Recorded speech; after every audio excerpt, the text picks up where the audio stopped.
3.5 కోట్ల నుండి 5.5 కోట్ల బడ్జెట్ లో ప్రీమియం విల్లాస్ లో centralised AC with fresh air infusion అందిస్తుంది జనప్రియ అప్స్కేల్ ఎలీసియం.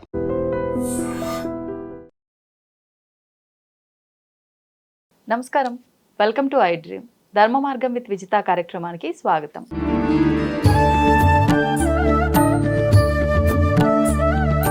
నమస్తే మా. శ్రీ గురుభ్యో నమః, శ్రీ మాత్రే నమః. నమస్తే మా. మనకి శ్రావణ మాసంలో వచ్చే పంచమి నాగుల పంచమి. ఆ రోజున చేసే విధి విధానాల గురించి వివరించండి. మనకి శ్రావణ మాసంలో అమావాస్య అయిపోయిన తర్వాత పంచమి తిథి నాడు మనం నాగపంచమి, గరుడ పంచమి అని కూడా అంటారు. గరుడ పంచమి అని దేనికి అంటారు అంటే, ఇది విష్ణువు యొక్క వాహనం, గరుడ వాహనం. ఆయనని మనం సేవిస్తూ, గరుడ పురాణంకి అధిపతి కదా ఆయన. అంటే మనం చేసిన పాపాలు, సకల పాపాలని తొలగిపోవాలనేసి గరుడ పంచమిని గరుడికి మనం సేవిస్తాం అనమాట. ఆ రోజు తలుచుకోవడము, లేదా మనం పసుపు కుంకుమ అక్షంతలు సమర్పించడం, గుళ్ళల్లో ఉంటారు కదా విగ్రహాలు, అక్కడికి వెళ్ళి సమర్పించడం అనేది జరుగుతుంది. ఇంకా మీరన్నట్టుగా నాగపంచమి అనే విషయానికి వస్తే, సర్పము అంటేనే మానవుడు, మానవుడు అంటేనే సర్పం చెప్పాలంటే. ఎందుకంటే మానవ శరీరంలో ఉండే వెన్నెముకనే సర్పం. అక్కడ సర్పము పెనవేసుకొని కూర్చొని ఉంటుంది. మనం సాధనలో వెళ్తూ దాన్ని యాక్టివేట్ చేసుకుంటూ పైకి తీసుకెళ్తాము. మానవుడి యొక్క జీవితంలో సర్పము చాలా పాత్ర పోషిస్తుంది. ఎలా అంటే, పెళ్లి కావాలన్నా సర్పదోషం ఉంటే పెళ్లి కాదు, జాతకరీత్యా. సంతానం కలగాలన్నా జాతకరీత్యా సర్పదోషాలు ఉంటే సంతానం కలగదు. ఈవెన్ మనకి కెరియర్లో గ్రోత్ రావాలన్నా కూడా ఈ సర్పదోషాలు, కాల సర్పదోషాలు ఉంటే కూడా మనకి గ్రోత్ అనేది ఉండదు. ఇంకొకటి, తీవ్రమైన సర్పదోషాలు ఉన్న వాళ్ళకి స్కిన్ ఇన్ఫెక్షన్స్ కూడా ఉంటాయి. జాతకరీత్యా తీవ్రమైన సర్పదోషం ఉంది అంటే వాళ్ళకి స్కిన్ ప్రాబ్లమ్స్ ఎక్కువ ఉంటాయి అన్నమాట, ఎలర్జీస్ ఎక్కువ ఉంటాయి. ఈ సర్పం అనేది మన జీవితంలో చాలా పాత్ర పోషిస్తుంది. సర్పం అనగానే నాగులు, పాములు, పుట్టలు ఇదే మనకు గుర్తొస్తుంది తప్ప, సర్పము అనేది దైవికమైన అంశ. సర్పము అంటే రాహుకేతువులకి సంబంధం. సర్పము అంటే శివుడి మెడలో ఉన్న పాము. అంటే శివుడికి ప్రీతికరమైన వస్తువుల్లో పాము కూడా ఒకటి, సర్పము. తర్వాత సుబ్రహ్మణ్య స్వామి సర్పరూపము అని చెప్తాము. తర్వాత మానసాదేవి సర్పము, నాగదేవతలు సర్పము, అక్క మహాదేవులు సర్పము. సర్పము విధి విధానాలుగా ఉంది దేవతామూర్తులుగా. ఇలాంటి సర్పారాధన మనం చెయ్యాలి అని చెప్పేసి, అంటే చాలా వరకు కొంతమంది ప్రతిరోజు చేసే వాళ్ళు ఉంటారు. నాగ కుటుంబీకులు అని మనం వింటుంటాం. ఈ నాగ కుటుంబీకులు, తర్వాత ఈ నాగ అనే పేరు ముందొచ్చే వాళ్ళు, తర్వాత ఈ సర్ప అనే పేర్లు, ఇంటి పేర్లు ముందొచ్చే వాళ్ళు అందరూ కూడా దేవత యొక్క ఆరాధన కానీ, సర్పం యొక్క ఆరాధన కానీ చేస్తూనే ఉంటారు. ఇంకొకటి ఏంటంటే, ఈ నాగపంచమి రోజు ఏం చేయాలి అంటే, ఇంకొకటి, పుట్టలో వెళ్ళి పాలు పొయ్యొద్దు ఎవరు. అందరు వెళ్ళి పుట్టల్లోకి వెళ్ళి పాలు పోసేస్తూ ఉంటారు. పుట్టలన్నీ బాగా డిస్టర్బ్ అయిపోతాయి. అంటే వాటి స్థానాన్ని మనము డిస్ట్రాయ్ చేస్తున్నట్టు చెప్పాలంటే. అది మనకి ఇంకా పాపం వస్తుంది తప్ప పుణ్యం అయితే రాదు. పుట్టల దగ్గరికి వెళ్ళి పాలు సమర్పించండి అంతే తప్ప, అంటే ఒక గిన్నెలో పెట్టడము, లేదంటే ఒక 2-3 చుక్కలు వేయడము, పైన మాత్రమే తీసిపోయి ఆ బొక్కల్లోకి వేయడం, ఆ బొక్కల్లోకి గుడ్లని వేయడము, ఇలాంటివన్నీ చెయ్యొద్దు. అసలు పుట్టల దగ్గర అగరబత్తి ధూపం కూడా పెట్టకూడదు అని చెప్తారు. మామూలుగా పాములకు సంబంధించి ధూపం అది కూడా వేయకూడదు అంటారు. కానీ మీరు ధూపం అది వెలిగించిన గజవస్త్రాలు అన్ని వేస్తారు, దూరంగా పెట్టేసి పసుపు కుంకుమ సమర్పించి. ఇంకొకటి, ఈ నాగపంచమి రోజు నువ్వుల చలివిడి మనం నైవేద్యంగా పెడతాము. నువ్వుల చలివిడి తీసుకొని వెళ్ళి అక్కడ నైవేద్యంగా పెట్టచ్చు. నాగశిలలు ఉంటాయి కదా, నాగశిలలకి మనం పాలు పోయొచ్చు. జంట నాగులు శిలలు ఉంటాయి కదా, రాతి శిలలు, జంట నాగులు, రాతి శిలలు ఉంటాయి కదా. ఈ రాతి శిలలకి మీరు పంచామృత అభిషేకం చేసినా ప్రాబ్లం లేదు. ఆ రోజున నాగప్రతిష్టలు కూడా చేపిస్తారు. ఈ సర్పదోషాలు, నాగదోషాలు ఉండేటోళ్ళు నాగప్రతిష్ఠ కూడా చేపిస్తారు.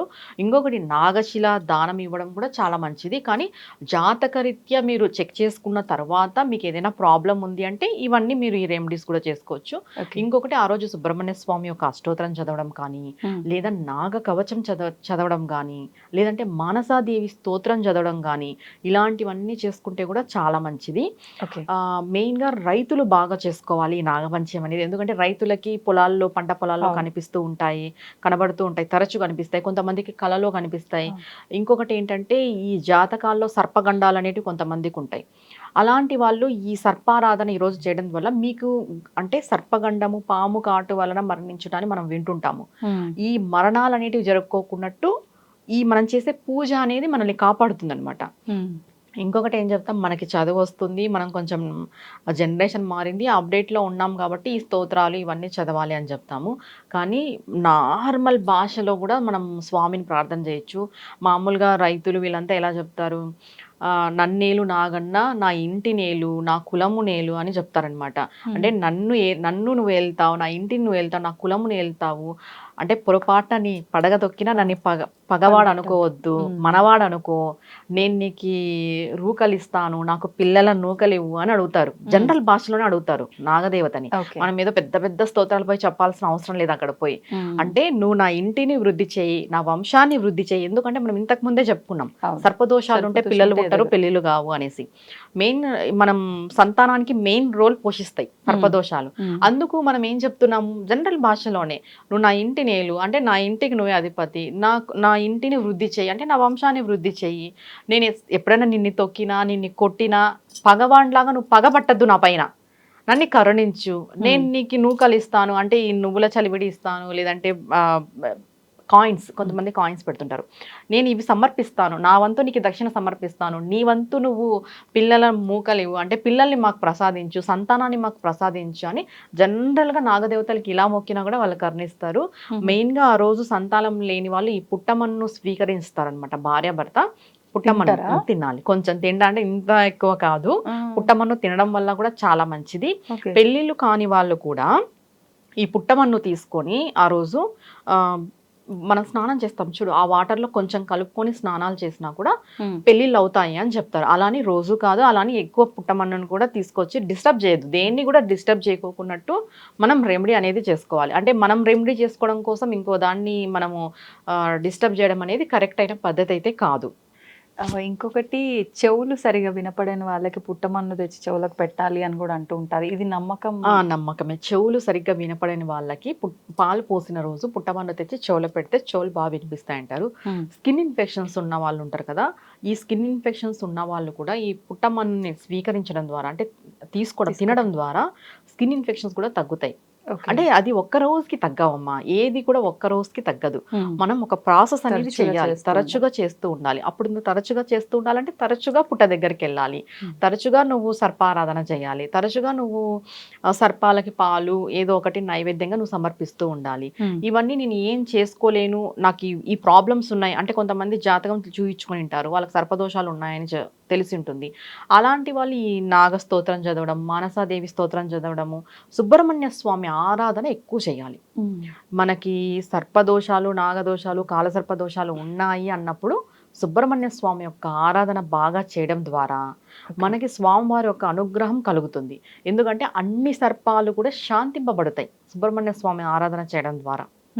ఇంకొకటి మామూలుగా ఏం చెప్తారు, ఇట్లా పాలు పోసి వచ్చిన తర్వాత పుట్టమన్ను ఉంటుంది కదా, తీసుకొచ్చి మన గుమ్మానికి అటువైపు ఇటువైపు కూడా ఇట్లా నాగుల్లాగా గీస్తాం అనమాట, రాస్తాం. అటువైపు ఇటువైపు ఇట్లా నాగదేవతల్లాగా రాసి దానికి కూడా పసుపు కుంకుమ పెట్టేసి లోపలికి వెళ్తారు బయట గుమ్మానికి. ఇప్పుడు సింహద్వారం ఉంటుంది కదా, సింహద్వారానికి అటువైపు ఇటువైపు కూడా నాగుల్లాగా గీస్తారు పుట్టమన్నుతో ఆ రోజు, నాగపంచమి రోజు. ఎందుకంటే మా ఇంటికి రక్ష అనేది ఒకటి, ఎవరికైనా ఇంటిల్లిపాదిలో ప్రతి ఒక్కరికి ఏదో ఒక దోషం ఉంటుంది సర్పానికి సంబంధించింది. ఛాయాదోషం అన్నా ఉంటుంది, పూర్తి దోషం కాకపోయినా, అంటే నీడ దోషం అంటారు, ఛాయాదోషం అన్నా ఉంటుంది. అలాంటి దోషాలు పోవాలని, తర్వాత ఈ గండాలు ఏమైనా ఉంటే గండాలు పోవాలని. ఈ సీజన్ ఏంటి అని అంటే రోగాల సీజన్ చెప్పాలంటే. ఏంటి, ఈ చలి తర్వాత వర్షము, ఈ కొంచెం డిసీజెస్ ఎక్కువ ఉంటాయి కదా, ఇవి కూడా రావు. ఆ పుట్టమన్ను తెచ్చి ఇట్లా పాముల్లాగా మనం అటువైపు ఇటువైపు గీసామంటే మనం నాగబంధనం అంటాం. అవును, నాగబంధము అని అంటే ఏంటి, ఆ ఇంటికి ఒక రక్ష ఉంది అని అర్థం. అంటే ఇంటికనే కాదు, బంధనము అంటే దానికి బంధించి ఒక రక్షగా ఉన్నారని అర్థం. ఈ నాగపంచమి రోజు మీ ఇంటి గుమ్మానికి, సింహద్వారానికి అటువైపు ఇటువైపు కొంచెమే పుట్టమన్ను, ఎక్కువ ఏం పట్టదు. ఆ పుట్టమన్నులో ఆవు పాలు కలిపేసి 2 ఏళ్లతో ఇలా రుద్దేస్తే అయిపోతుంది పాముల్లాగా. అంతే, అటువైపుకి ఇటువైపుకి పసుపు కుంకుమ పెట్టి దండం పెట్టుకొని లోపలికి వెళ్ళిపోవడం. అది మీ ఇంటికి ఒక బంధనం లాగా పనిచేస్తుంది, ఒక నాగ రక్ష లాగా పనిచేస్తుంది. ఇది నాగపంచమి రోజు చేస్తారు, మేము చేస్తాం. ఈ గీయటము ఇదంతా అంటే మామూలుగా ఈ విధానం అంతా ఆచరిస్తారు కానీ ఈ గీయటం అనేది అయితే ఇక్కడ సైడ్ ఎక్కువగా ఆచరించారు. నేను లాస్ట్ ఇయర్ గీసిన ఇది ఇంకా ఉంది మా ఇంటికి. అట్లా కావాలంటే ఉంచాలా? ఫోటో పెడతా. ఉంటుంది అది అట్లనే. ఆహా, okay. దాన్ని ఏం కడిగేసి అవసరం లేదు, అది జస్ట్ ఉంటుంది. ఒకవేళ మీకు ఏమైనా ఇబ్బందిగా అనిపిస్తే కడిగేసుకోవచ్చు నెక్స్ట్ వాటర్ వేసి. ఓకే అలానే ఉంది, ఇప్పటికీ అలానే ఉంది. మళ్ళీ ఈ నాగపంచమికి వేస్తాం. అది మన ఇంటికి రక్షలాగా పనిచేస్తుంది. అటువైపు ఇటువైపు నాగుల్ని గీయడము అనేది పుట్టమన్నతో. ఓకే. ఎందుకు పుట్టమన్నే అంటే వాటి స్థావరం పుట్టనే కాబట్టి ఆ పుట్టలో వాటి యొక్క శక్తి ఉంటుంది. ఎందుకంటే అవి అక్కడే ఉంటాయి కాబట్టి వాటి యొక్క శరీరం నుండి వచ్చిన గణాలన్నీ ఆ మట్టి తీసుకొని ఉంటుంది అనమాట. ఆ మట్టిని రాయడం ద్వారా మన ఇంటికి కూడా నాగబంధనం లాంటి రక్ష ఉంటుంది. ఓకే. నాగుల యొక్క రక్ష మనకి లభిస్తుంది అని చెప్తారు. ధన్యవాదాలు. నమస్తే అమ్మా. And for more videos, Please subscribe to iDream. Please subscribe to iDream. Please subscribe iDream. And please subscribe to iDream. For more videos, subscribe to iDream. please like, share and subscribe to the channel. Congratulations, iDream. subscribe to iDream.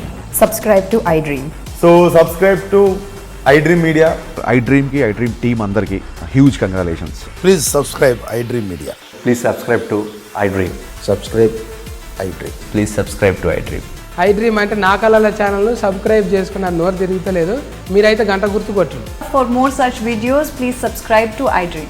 Subscribe to iDream. Please subscribe to iDream. Please subscribe iDream Media. Please do subscribe to iDream. Please subscribe to iDream Media. For best entertainment and information, please subscribe iDream. And don't forget to subscribe to iDream.